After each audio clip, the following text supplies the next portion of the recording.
সূরা ইমরানের 64 নম্বর আয়াত, যেখানে উল্লেখ করা হয়েছে, قل يا أهل الكتاب বলো হে কিতাবীগণ, تعالوا إلى كلمة سواء بيننا وبينكم এসো সেই কথায় যা আমাদের ও তোমাদের মধ্যে এক। প্রথম সাদৃশ্য কি?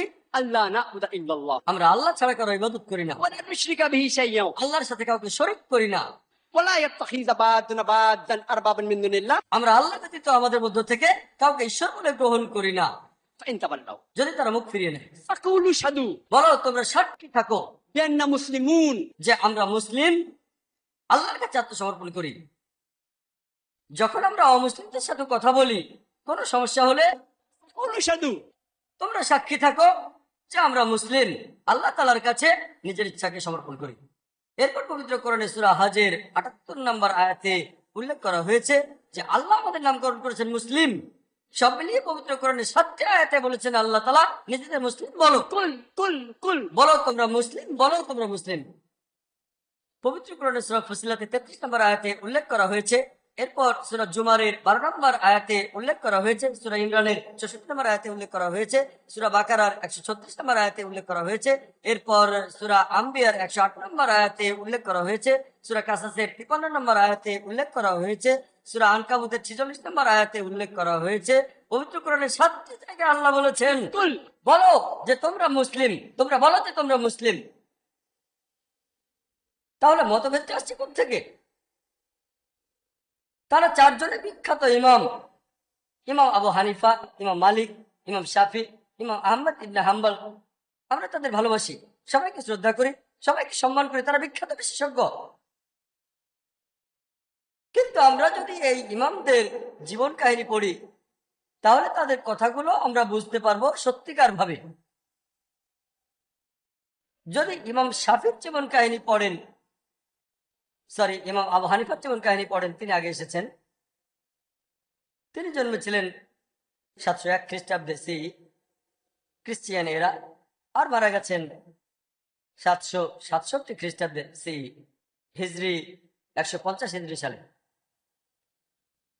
তিনি বলেছেন, আবু ইউসুফের বর্ণনা অনুযায়ী আবু হানিফার একজন ছাত্র, ইমাম আবু হানিফা বলেছেন যে হে ইয়াকুব, হে ইয়াকুব, তারা অভিশপ্ত হোক যারা আমার মতামতগুলো লিখে রাখে। কারণ আমি হয়তো আজকে কিছু বললাম, কালকে সেটা বাদ দিতে পারি।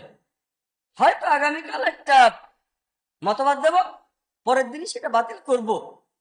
ইমাম আবু হানিফা বলেছেন, হে ইয়াকুব, তারা অভিশপ্ত হোক যারা আমার মতবাদগুলো লিখে রাখে। কারণ আজকে হয়তো একটা মতামত দেব, কালই সেটা বাদ দিয়ে দেব। হয়তো আগামীকাল একটা মতবাদ দেব, পরের দিনই বাতিল করে দেব। তাহলে আবু হানিফা, আল্লাহ তাকে শান্তিতে রাখুন, রহমতুল্লাহ আলাইহি, তিনি তার মতামত লিখে রাখাকে উৎসাহিত করেননি। যদি না সেটার ব্যাপারে সবাই একমত হয়, সব বিশেষজ্ঞ আর ছাত্ররা যদি একমত হয়, সেক্ষেত্রে অনুমতি দিয়েছেন। এটা বাদে তার মতামত লিখে রাখা তিনি পছন্দ করতেন না।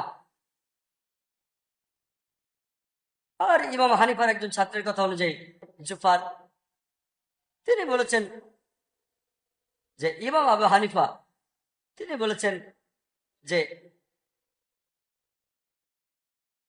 আমাদের সাবধান থাকতে হবে।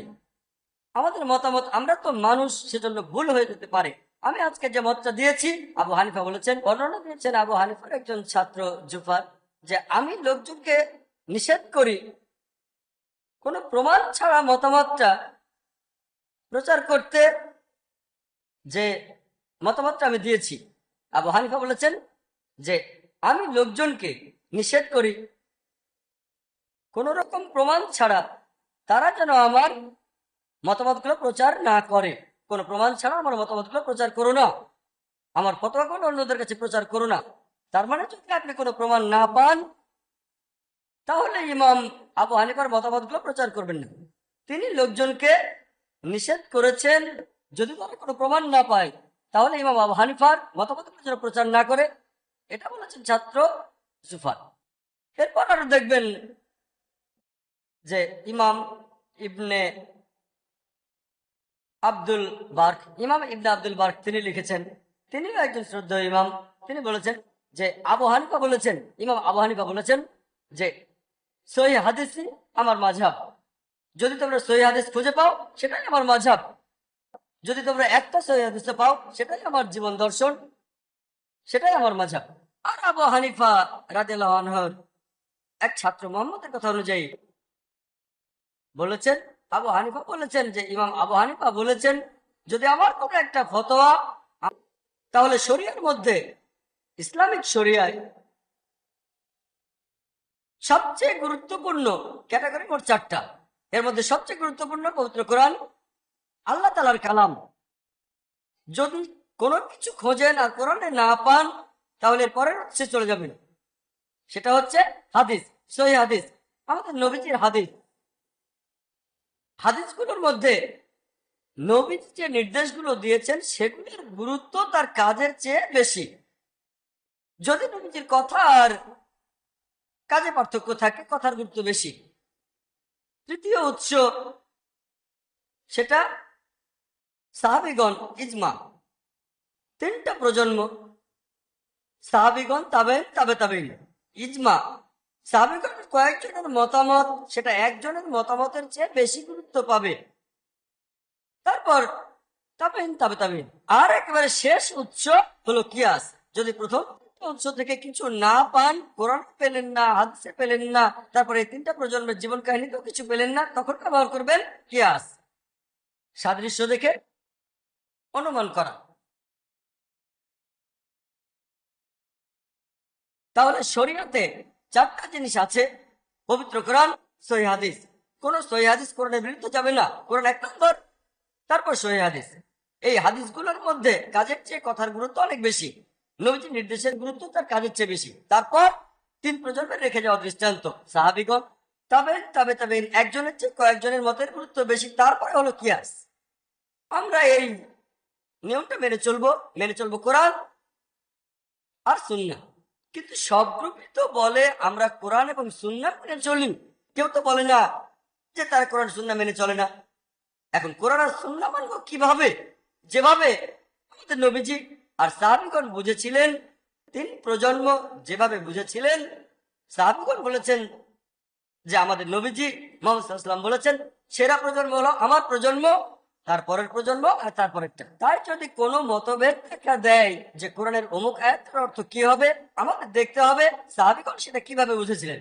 যদি সেখানে না পান, তাহলে পরের প্রজন্ম, তাবেঈন। সেখানেও যদি না পান, তারপরের প্রজন্ম, তাবে তাবেঈন। এভাবে মেনে চলবো। পবিত্র কোরআনের অনেক আয়াতেই বলা হয়েছে, যেমন মাসা, এর 2টো অর্থ, সহবাস করা, শারীরিক স্পর্শ। তারপর সহিহ হাদিস দেখলে জানতে পারবেন যে এটা সহবাস করা, শারীরিক স্পর্শ না। সহজ। একইভাবে পবিত্র কোরআনের কোনো আয়াত নিয়ে যদি কোনো রকম মতভেদ থাকে, তাহলে আমরা সেটার ব্যাখ্যা খুঁজবো। যদি কোরআনের অন্য কোনো আয়াতে উল্লেখ থাকে কোরআনে শ্রেষ্ঠ, যদি না থাকে তাহলে নবীজির হাদিস খুঁজে দেখবেন।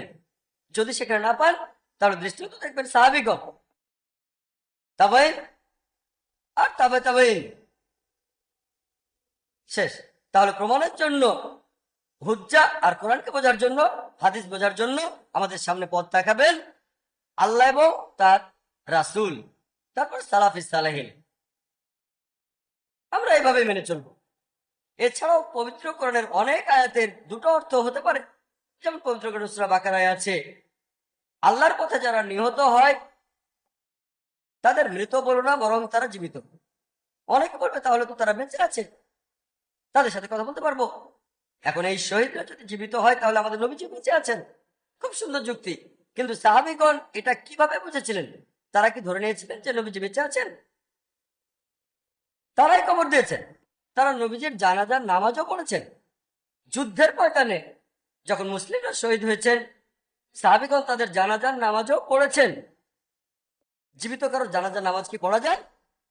না। এখানে কোরআনের আয়াতটা বলছে, শত্রুরা যখন উল্লাস করে বলে তোমাদের লোকদের মেরেছি, তবে তাদের সাথে পরকালে দেখা হবে, তারাই সবচেয়ে লাভবান। এখানে শারীরিক বেঁচে থাকার কথা বলা হচ্ছে। যদি শারীরিক ভাবে জীবিত থাকতেন, সাহাবীগণ কবর দেবেন কেন? তাহলে পবিত্র কোরআনের কোনো আয়াত নিয়ে যদি মতভেদ দেখা দেয়, তাহলে ব্যাখ্যা করুন কোরআন, হাদিস আর সাহাবীগণের বিভিন্ন দৃষ্টান্তে, সেখানে উত্তরটা পাবেন। খুব সহজ, কঠিন না। বিশেষজ্ঞ হতে হবে না, সামান্য একটু রিসার্চ করতে হবে, সামান্য, বেশি না। এখন আরেকটা লোক আছে, যখন তাদের বলি যে আপনি কোন দলে, আপনার পরিচয় কি,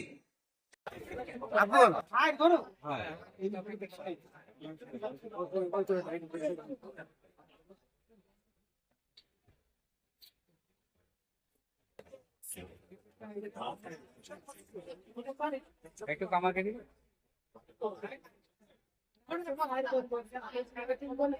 হ্যাঁ হ্যাঁ হ্যাঁ হ্যাঁ, দেখো দেখি। বাহ, বাহ, বাহ, ঠিক আছে।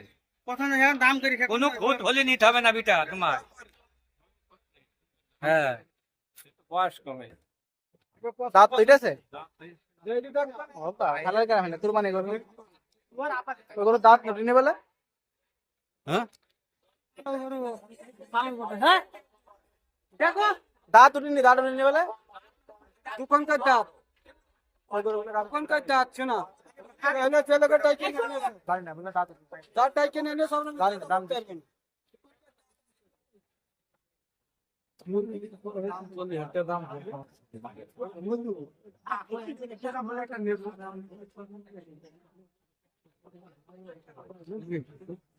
আরে বল বল। কুড়ি হাজার টাকা এই ভাই মানুষের সঙ্গে কথা বলতে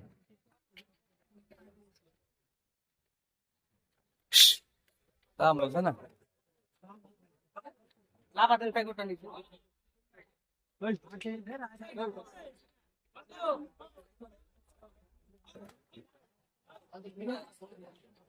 বাইশ লোক গরুটা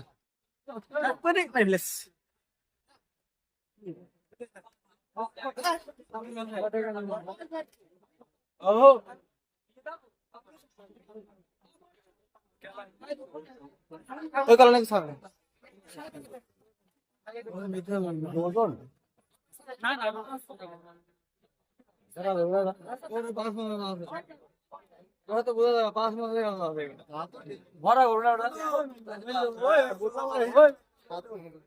দশ মন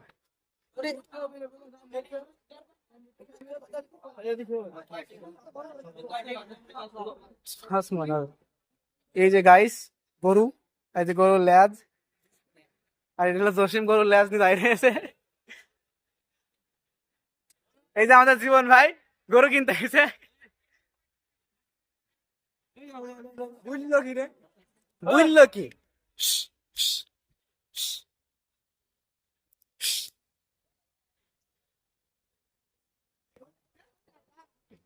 আর পাইলে খাবা খাবা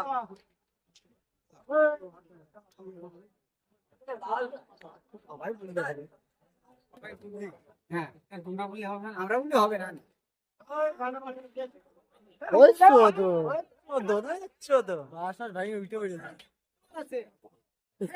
হাটে গরু নেই, খালি মধু।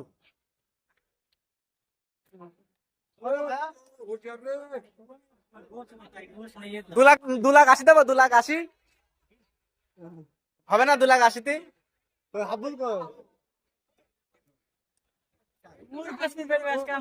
উঠ পেশ তো পেয়ে যেতে হবে।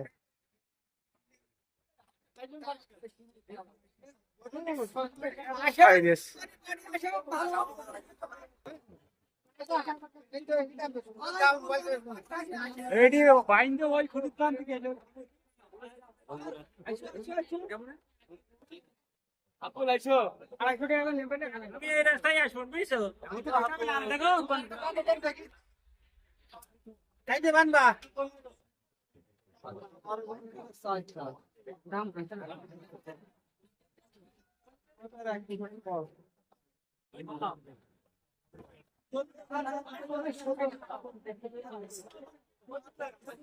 না ফোন পারবে না, তাকাই থাকবে।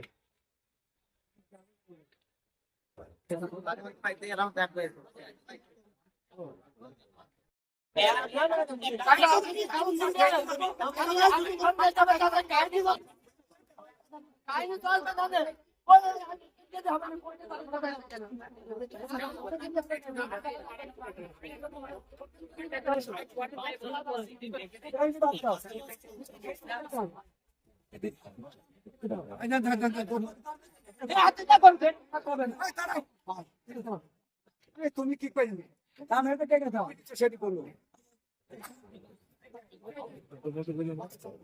ওষুধ মতন ধর আমাকে করে হলে আমরা দাম বলার পরও দেখতে না নেয়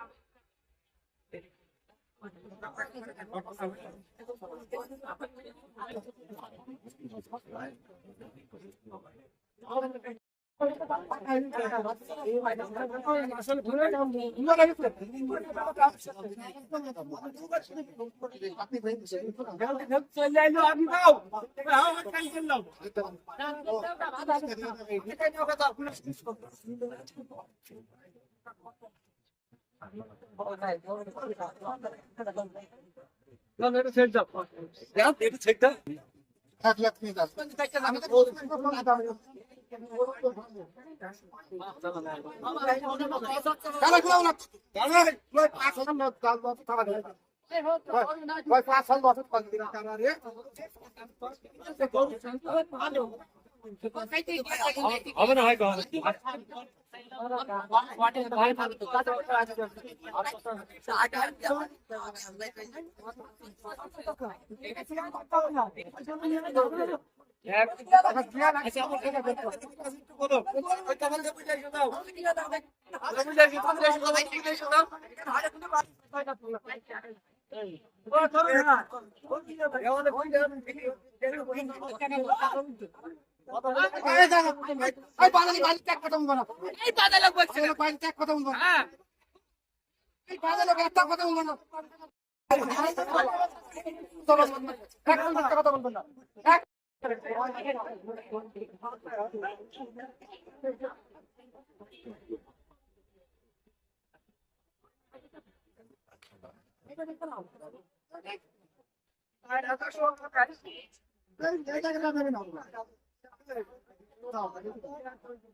ডক্টরের মধ্যে এই যে গাইস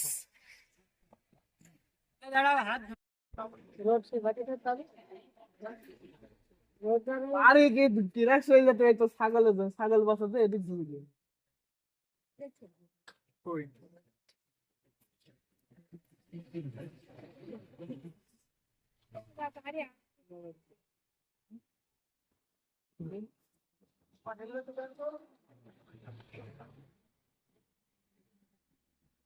নামাও যাবে ডাক্তারে তারপর হ্যাঁ কোন যাবো ওই ডাক্তারের কাছে তোমার নাইট ছেলে হ্যাঁ ও কবে আমি কবেই বলেছি যা ভাই একটু আগে যা থেরাপি দিন ঠিক